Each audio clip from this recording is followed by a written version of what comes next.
Pineapple, papaya அந்த மாரி fruits எல்லாம் வந்து பிரெக்னன்சி டைம்ல ஃப்ரூட்ஸ் சாப்பிடணும்னு சொல்றாங்க. பட் பப்பாயா சாப்பிட்டாலோ, பைனாப்பிள் சாப்பிட்டாலோ வந்து மிஸ்கேரேஜ் ஆகுதுன்னு சொல்றாங்களே மேம். அதெல்லாம் உண்மைங்களா? அது வந்து முன்னாடி காலத்துல இருந்து நம்ம முன்னோர்கள்லாம் சொல்லிட்டு இருந்தாங்க. ஓகே. ஸோ அது வந்து நம்ம அவங்கள ஃபுல்லா டோட்டலாவும் நெகேட் பண்ணவும் முடியாது.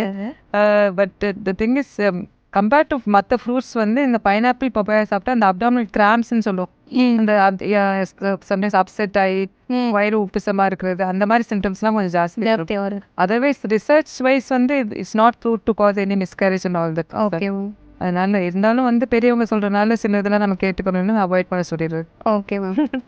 அண்ட் அதுக்கப்புறம் மேம் இந்த சாப்பிட்றப்போ சில ப்ரெக்னன்சி டைம்ல யூஸ்வலாகவே ப்ளோட்டிங் வந்து இருக்கும் இல்லையா? இப்போ அதுக்கு இந்த கார்பனேட்டட் ட்ரிங்க்ஸ்லாம் எடுக்கிறாங்க, லைக் சோடா அந்த மாதிரிலாம் எடுக்கிறாங்கல்ல, அதெல்லாம் எடுக்கலாமா மேம்? இல்லை எடுக்கக்கூடாதா? எடுக்கிறோம்னா எவ்வளோ மாடரேஷனாக நம்ம எடுத்துக்கலாம்?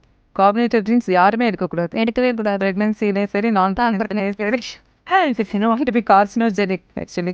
அதனால கேன்சர்லாம் வரலான்னு சொல்றாங்க. சரிங்களா? அதனால அது கார்பனேட்டட் ட்ரிங்க்ஸ் யாருமே எடுக்கக்கூடாது. இப்போ அந்த மாதிரி ப்ளோட்டட்னஸ் இருக்குன்னா அதனால தான் வந்து டயட்டே வந்து ப்ரெக்னென்ட் லேடிஸ்க்கு எப்படி சாப்பிட சொல்லுவோம், ஃப்ரீக்வென்ட் ஸ்மால் ஃபீட்ஸ் எடுக்க சொல்லுவோம். ஓகே. நம்ம யூஸ்வலாக நார்மல் பர்சன்ஸ்லாம் 3 டைம்ஸ் லார்ஜ் ஃபீட்ஸ் எடுக்கிறது. அவங்க வந்து 6 to 8 டைம்ஸ் பிரித்து பிரித்து சாப்பிட சொல்லுவோம். Okay ma'am. 4 இட்லி எடுக்கிறத வந்து 2 இட்லிஸ் எடுத்துட்டு ஒரு 2 hours கழிச்சு இன்னொரு 2 இட்லி எடுத்துக்கோங்க. அந்த மாதிரி எடுத்தால் இந்த ப்ராப்ளமே வராது உங்களுக்கு. சரிங்களா? Frequent small feeds and fluids அந்த மாதிரி எடுத்துக்கணும். ப்ளஸ் வந்து சாப்பிட்டோன்னே எப்போவுமே வந்து படுக்கக்கூடாது.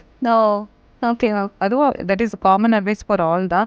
And especially in pregnancy. ஏன்னா அந்த ப்ரெக்னென்ட் யூட்ரஸ் வந்து will go and press on the stomach. So அதனால தான் வந்து சாப்பிட்டோன்னே படுத்தோன்னாலோ இல்லை அதிகமாக சாப்பிட்டாலோ நமக்கு வந்து அந்த மாதிரி ஃபீலிங் வருது. ஓகே. ஸோ அதனால ஃப்ரீக்வென்ட் ஸ்மால் ஃபீட்ஸ் எடுத்து சாப்பிட்டுட்டு ஒரு 1/2 hour 1 hour ஏதாவது ஒர்க் பண்ணிட்டு அதுக்கப்புறம் ரெஸ்ட் எடுத்துக்கணும். ரெஸ்ட் எடுத்துக்கிறது avoid this symptom. Okay ma'am.